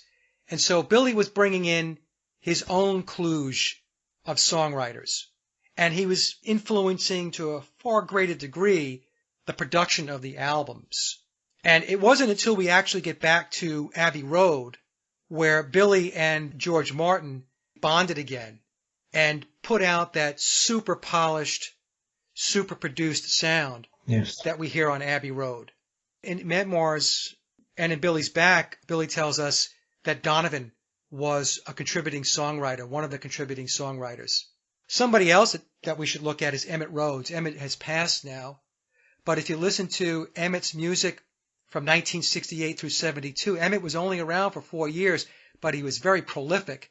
If you listen to Emmett's music, it's very, very Billy, very Wing sounding. Okay. If you haven't listened to Emmett Rhodes, Ofer, take a listen to his music and tell me you don't hear Wings style music in Emmett's music. I wanted to touch just a little bit on the first album. Again, what I found is, that we get a story that 11 songs, 10 for the first album, Please Please Me, and 1 which Hold Me Tight, which went to the second album. 10 songs. The other 4 songs, by the way, are the 2 singles, Please Please Me and Love Me Do, plus the B-sides, which were already recorded before. But in one day, the Beatles recorded in 13 hours, 11 songs. Now, the 13 hours is the time frame which includes breaks. The actual net time was 9 hours. That's the official narrative that we get. So 11 songs that went into the album, 10 went into Please Please Me, in 9 hours. Yeah, it's an absolutely ridiculous narrative. It's more ridiculous than Rubber Soul. Let me just say that. Again, if we go back to the Mercy Beat magazine article, that tells us that the Beatles are flying to London to record at EMI to play songs that were specifically written for them. There's no getting around that. It's a smoking gun, that article. And then if we take that and we segue into their first album, Please Please Me, we now understand how that album was put together. The songs were written. The songs were recorded. They had to bring them in to sing the vocals. all of those songs in 9 hours. And by the way, 9 hours, 11 songs. We have 9/11 again. And then we have the Mercy Beat article explaining what it is that they were going to do when they got to EMI. So the Please Please Me album is another one of those narratives which is complete fiction. And we're seeing the same pattern that we're given the official narrative. Yes. And you have to read it carefully and closely, because when you think about it, you see that it's ridiculous. I mean, it doesn't make any sense. No. Even in the early 60s, I mean, you know that maybe recording techniques were much, lighter or simpler. That's fine. But these are top shelf songs, as you mentioned. These are songs that the Beatles George Martin promised that their music would be eternal. Right. And these songs, I listen to them today. They're great. There's no other way to present it. And then you're trying to think, about how they recorded them, how they practiced, the harmonies, the arrangements, the music, the lyrics.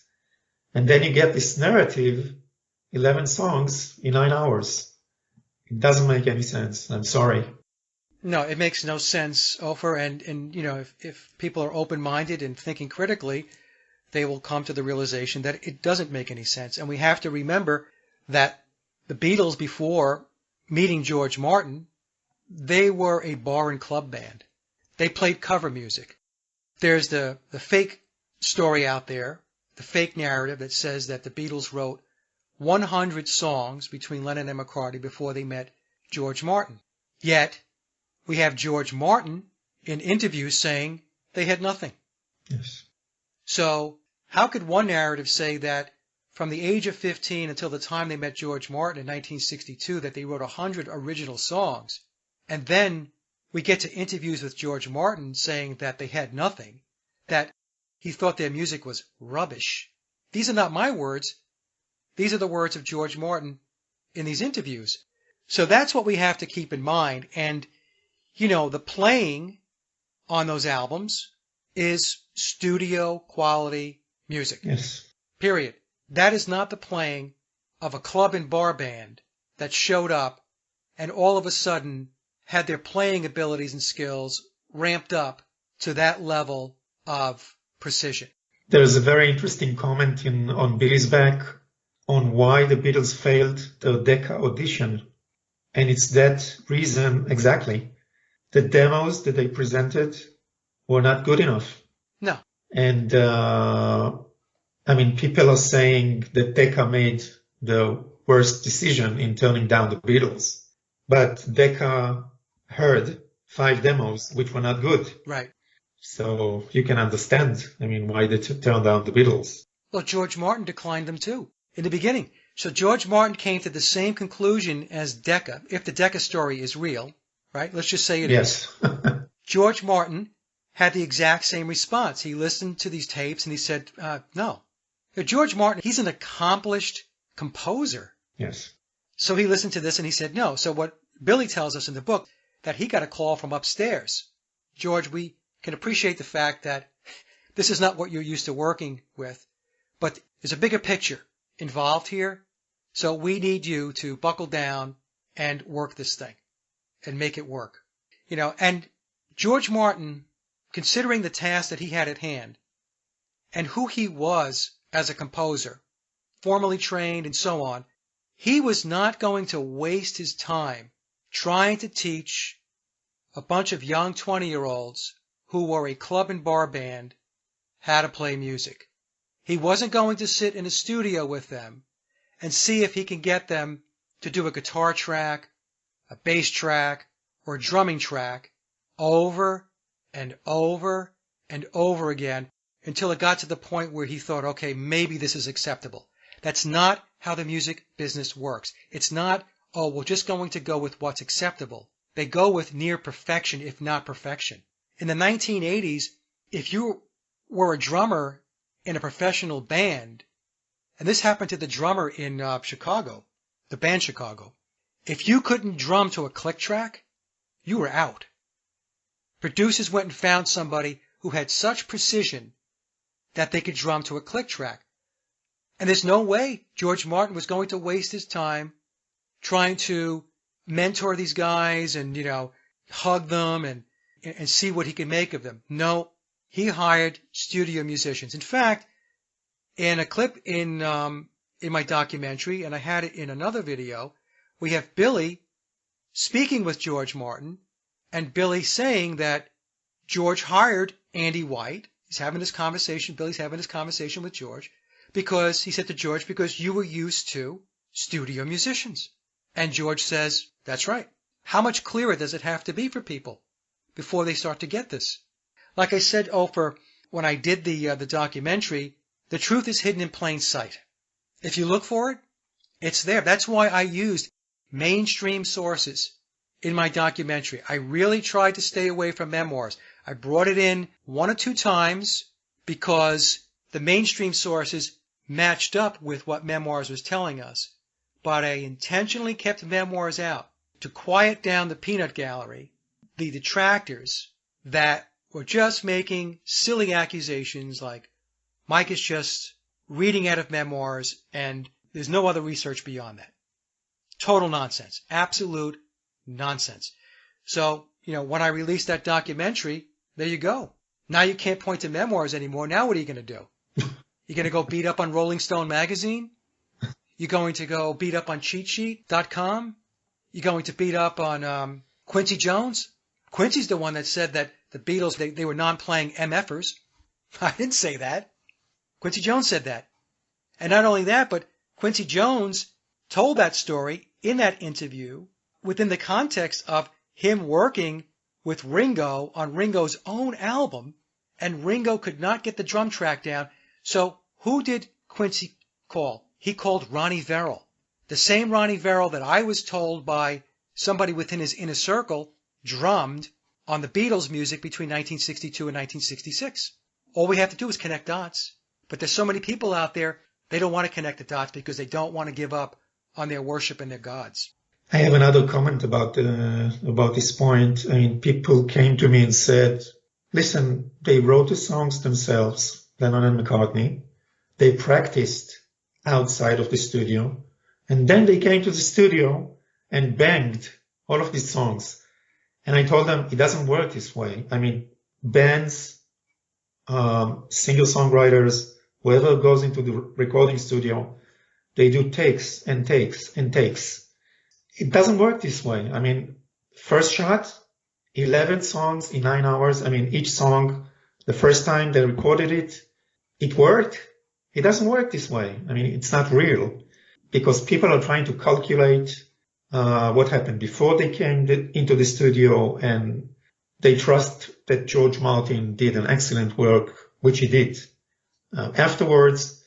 But if you judge the recording process as you explained it in your April 1st presentation, it makes sense. I mean, we can see the picture, the clear picture, and it repeats album after album. I mean, it's not a coincidence. So it's a pattern. Yes, so I get that too, Ofer. And so what happens is people who make that statement, the Beatles were always writing, they were doing this, they were brilliant, they were geniuses, they were superhuman beings that had incredible creativity and ingenuity, and, that's how it all came together. Well, that's the fictional mythology, right? That's the myth. The truth of the matter is that the Beatles, the amount of touring they were doing in 1961, 62, 63, 1964 into 1965, left very little time when you factor in the fact that they were also in the studio recording these albums, doing the vocals, and they were doing 2 films, A Hard Day's Night and Help. They had to travel. They were on airplanes. Their tours, the way it worked was they would do 16 concerts in 16 days. So they did a 30-minute concert, got off the stage, back in a bus, back to the airport, next state, next country. You are not writing music. I've had people tell me, they were writing music when they're eating breakfast. They're writing music when they're sitting on a toilet. I'm like, you're just making stuff up.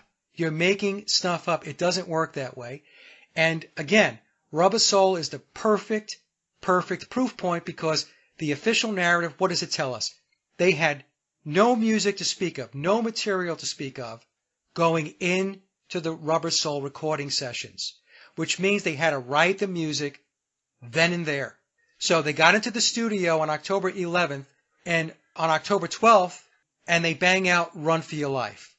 So, I mean, what happened? So John Lennon got into the studio. He went and got, a cup of tea.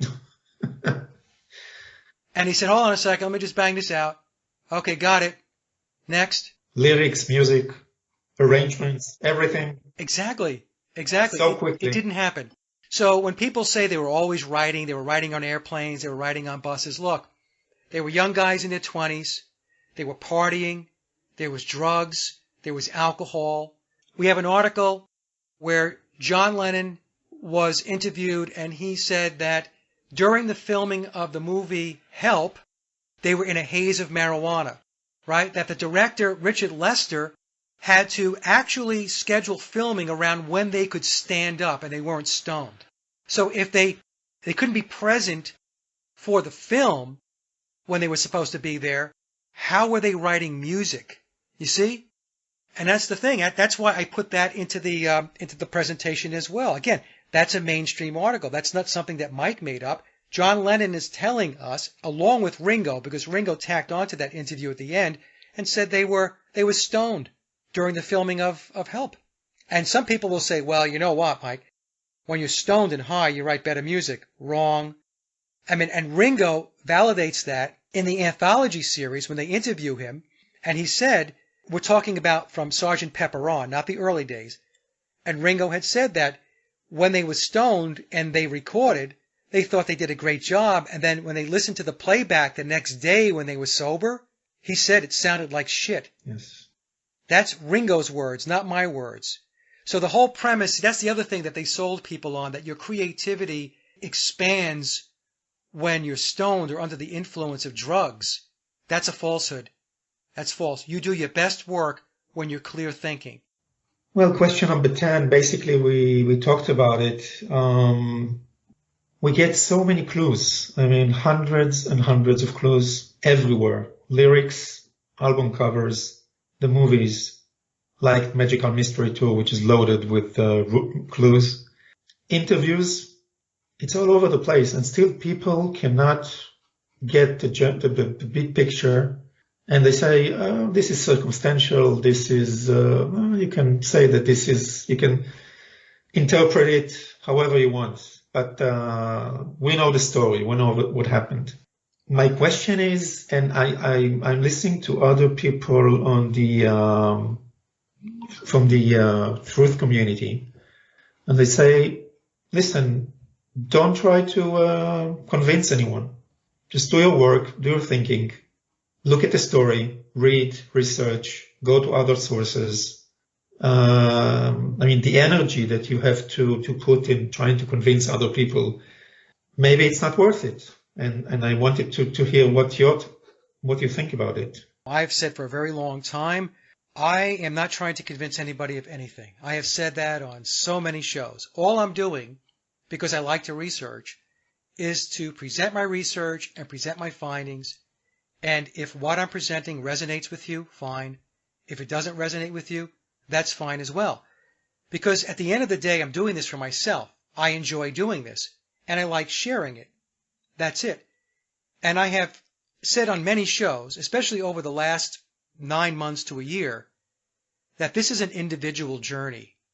The Matrix, they want us to focus on collectivism. They want us to focus first and foremost on a community.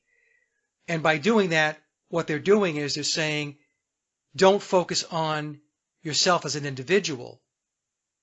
So if you're focused on things outside of you, and if you're trying to plug into people outside of you and convince them of things or try to teach them things, and they don't want to learn, they don't want to be there because they're not there yet, they refuse to be there, then you're taking valuable time away from your own development, both from the physical perspective and also from the spiritual perspective. I've had so many comments, Ofer, and you've probably read them on my Paul is Dead channel, where people say, Mike, I tried to convince my family. I tried to convince my friend. I'm in a band. The other guys in the band think I'm crazy. I try to show them your videos. They won't listen to them, or they just scoff at it and all that stuff. And what I tell them is, The only thing that's important is that you understand. First and foremost, that you understand. And don't worry about everybody else. If at some point the light bulb goes off in their head, fantastic. But the truth of the matter is, Ofer, and we mentioned this in the beginning of our discussion, the vast majority of the population is sound asleep. They're never going to see this. And not just this, but anything you bring to their attention, anything that has obvious holes in it, that obviously doesn't stack up, and you present it to them, their programming will just reject it. The analogy I use is like trying to get a word processing application like Microsoft Word to function like Microsoft Excel, a spreadsheet. You might be able to do some things in a similar way between the two applications, but they are fundamentally two different things. One is a word processor and one is a spreadsheet. So if somebody is coded as a word processor and you're trying to convince them that they should be a spreadsheet, they're going to reject it. They're just going to say, nope, nope, nope, nope, I'm a word processor. That's all I want to know. I don't want to hear about your spreadsheet stuff. Go away. Those of us that are seeking truth and in the truth community and the alternative research community, that's what we bump up against all the time. So I don't waste my time on that. I have better ways to spend my time than to try to get through to people that don't want to open their eyes, that don't want to listen. I have much better things to do with my time than that. Anyway, there you go. Okay, we have come to the last question. 11 questions. I like that too. I swear I didn't think about it. I know. Happens to me all the time. It just, I tried to compile the important things that I wanted to ask him. Yeah. We're talking about how the music industry is controlled. And in fact, we get in memoirs, and I have also other sources, that what it means is that the charts are controlled and that radio airplay is controlled, which basically tells us that there are people higher up that decide what is going to be played, what is going to be number one, number two, number three on the charts every week. And there was an amazing story in memoirs. I follow both the British and the American charts. I have all the books, and I learned a lot about music from these books. And there was one story in 1967 when the Beatles released Penny Lane and Strawberry Fields Forever, double A-side. And in Britain, it got to number 2 and it stayed there for 3 weeks. Number 1 was Engelbert Humperdinck. I don't know if you remember him. Yes. With Release Me, which is it's the music that our parents used to listen to. Yep. I'm not going to discredit Engelbert Humperdinck, but Strawberry Fields Forever and Penny Lane to me is still the best quality single ever put out in the history of music, regardless of Paul is Dead and everything else. And I was puzzled. I mean, I was sure that before this single, the Beatles had 11 consecutive number ones on the UK charts. By the way, the last one was Eleanor Rigby and Yellow Submarine in the summer of 66. Now, I couldn't understand it. I was sure that the single sold a lot more copies every week than Release Me by Engelbert Humperdinck, yet it stayed at number 2. And in memoirs, we finally get the solution that the controllers wanted to tell Billy, you have to work hard for us if you want to go to number 1. And this is presented as a failure. I mean, it's the first Beatles single after 11 consecutive number 1s on the UK charts that failed to reach number 1. Amazing story. I mean, again, I don't know if it's true. I assume it's true. But it shows you how the music in the 60s was controlled. And then we're told that nowadays, because of the internet and there's so many other ways for musicians to put out the music, life is easier.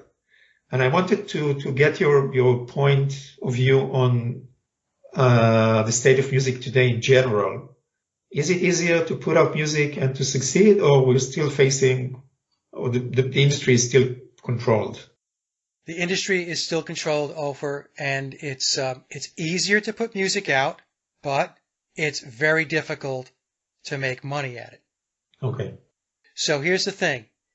If you are signed by a major label and they want to market your stuff and they're going to sell your albums, you're going to make money. So when I say they, we're talking about the controllers. We're talking about within the music industry and the entertainment industry. It's all controlled from beginning to end, cradle to grave. So they can make you a star. They can make you a fortune. And at the same time, when they're done with you, or if you step out of line, or if you don't cooperate, they'll chop the rungs right out from underneath your feet.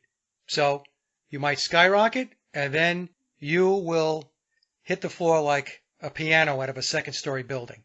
This is how it works. So the model that says, you can make a lot of money in the music industry, yes, it's still there, and that model is that you have to be within the mainstream of the music business, signed by a major label, recording studios, high-profile producers, managers, stuff like that. Now, for people like myself who are like independent musicians, yes, it's a lot easier to get our music out there. As an example, back in the late 70s and into the 1980s, I was trying to get my music sent to record labels, and I would always get the tapes back saying, we don't accept unsolicited material. Much, much smaller labels would listen, but the big labels like Capitol, RCA, all the big ones, no way. There was a formal channel in which they were procuring their resource from, and it wasn't from the outside. Okay. That wasn't the model, and it's still not the model today. So an independent musician like myself, we can get our music put out. My publisher is TuneCore, and you can get your music out it could be sold on Amazon. My albums are on Amazon. You can listen to the music on Spotify, Pandora, and so on. So you're going to get streaming revenue. But here's the thing. In order for you to make any money streaming, and I'll just give you an example. It varies somewhat. I'm still trying to figure out why it varies, but you'll get a penny for every 4 streams. Think about that. Okay. Your song streams 4 times on Spotify. They're going to pay Mike a penny. How many times does your song have to be streamed in order for you to make any money at it? You see what I'm saying? I get it, yes. Like thousands upon thousands upon thousands of times, and that's how you're going to make money. And along with that, what's happened with a lot of independent artists, and it does happen with the bigger artists as well, but people don't pay for the music. They will look for ways to download it for free. Instead of paying the independent artist 99 cents for the song, think about that. They would rather see if they can get it for free. Again, I'm not complaining. It's just how it works. You just have to kind of roll with it. The point I'm making is they want to sell you the bag of goods that, hey, it's so much easier to get your music heard today to get it out there. Yeah, it is. But I'm not really getting paid for it. So the only time you're going to carry, home a bag of money is if you're connected into the machine and the traditional music business, which is, getting signed to a major label. And even if you get signed to a major label, they have to want to promote you. Yes. There's been many times bands got signed by a major label, and then the label for some reason decides that, yeah, we're not going to promote you. But you still owe them the money for being in the studio. That's the thing. They don't pay for your studio time either. You get an advance, and you have to work against that advance. And then you have to sell records, and you have to go out on tour, and you got to pay them back. So, they really have total control over this, and every genre of music that's been out there has been orchestrated and manufactured to be out there, whether it be techno, punk music, classic rock, the psychedelic era, grunge. All of these genres have played a very specific role in shaping the society and the thinking of the young people. Rap is an example. And I think Billy tells us that rap music was created in order to lower the IQ, to dumb down the public, the listeners to that music. Yes. Okay? That's not me saying this, folks. And he's not the only one who said this. There was a couple of other articles out there where people from the music industry stepped forward and said that rap music and hip-hop was created with the intent of dumbing down society. And you know what, Ofer? The positive aspect of this is, this stuff here, doesn't come across as very positive, obviously, right? Because we're popping a lot of bubbles and we're popping a lot of people's belief systems and stuff like that. But here's the thing. The positive aspect of this is when you do seek the truth and you do learn the truth, it is a better life. You're more enlightened. You have less fear in your life. Once you know what this is all about and how these are all psychological operations to keep you entwined in their virtual reality, into their matrix, and once you break out, it's very, very liberating. So that's my positive note. Break out and you'll be free. And the music is still good, regardless of Yes. everything that goes behind the scenes. I've always said that about the Beatles music. I get asked all the time, Mike, with all the work you've done on the Beatles music, do you still like it? Yeah, I still like it. Beatles music is what taught me to play guitar. It's what motivated me to write songs. It's what motivated me to go record songs. And the Beatles were a huge, huge part of that. Regardless of who wrote the music and who actually laid down the tracks for the recording, it's still wonderful stuff. Like you said, Strawberry Fields Forever and Penny Lane. Unbelievable. I have another one for you. How about Hey Jude and Revolution? Yeah. Right? I played that to death when I was a kid, both sides. I still have my singles collection, so... So do I. I have... I was living in New York. One day I was reading Billboard on a weekly basis, and one day in 1987, the major headline was, the record companies are going to stop releasing records. Everything is going to CD. I was caught off guard. What am I going to do with my singles and albums collection? Oh, I still have my turntable and I still play my vinyl. Yeah. I do. It's there's something special about the vinyl. That analog sound just had a softness to it that you can really enjoy, whereas the digital era is it's more harsh and sterile. That's what I find. I like it. I still like it. Think about the RPM. 33 for the LP, Yeah. 45 for the single. 78, right, would be 15, which is 6. So it gives... We never thought about these things in the 60s, 70s, and 80s. I mean, that's... Who knew about that? No, we just played our record, We just put the needle down and took a listen. That's the world we live in. Yeah. By the way, Tommy Harriet on his Facebook page has a specific area where he answers questions. It's the same questions that he gets from people. If you go into his Facebook page, you will find it. Oh, he has like an FAQ page? Yes, and he says, listen, Memoirs of Billy Shear shares the 2018 edition. Everything in this book is true except chapter 35, I think. Chapter 35 is the chapter where the 6s and the 9s. Yeah. So if Tommy Harriet says it on his official Facebook page, I accept it. Yeah. Yeah. One of the things that I figured out a while back was that the fiction in memoirs is defined by what the reader won't accept, what the reader won't believe. So as an example, if you don't believe in the occult, then that's fiction.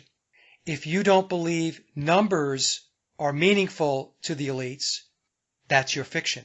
If you don't believe he played Vivian Stanshall from the Bonzos, that's your fiction. That is the primary fictional stream that runs through the book. That's the thread. There's other little bits and pieces, like one part is kind of funny. Billy's talking about the song Don't Pass Me By, and then he has one sentence that says, and George played a mean fiddle on the track. Well, George Harrison doesn't play fiddle, right? So that's an obvious fictional aspect, right? So it's things like that. But the majority of how the book is defined as fiction is what people will not believe, what they won't accept, what they refuse to understand. And so therefore, it's fiction. Isn't that crazy? That's... Think about how brilliant that was. That's his defense. I mean, the story is so crazy, most people don't believe it. Exactly. Okay, I really wanted to thank you for your time and the effort. Oh, you're welcome, Ofer. This is one of the best interviews I ever did. Wow. I'm serious. Thanks.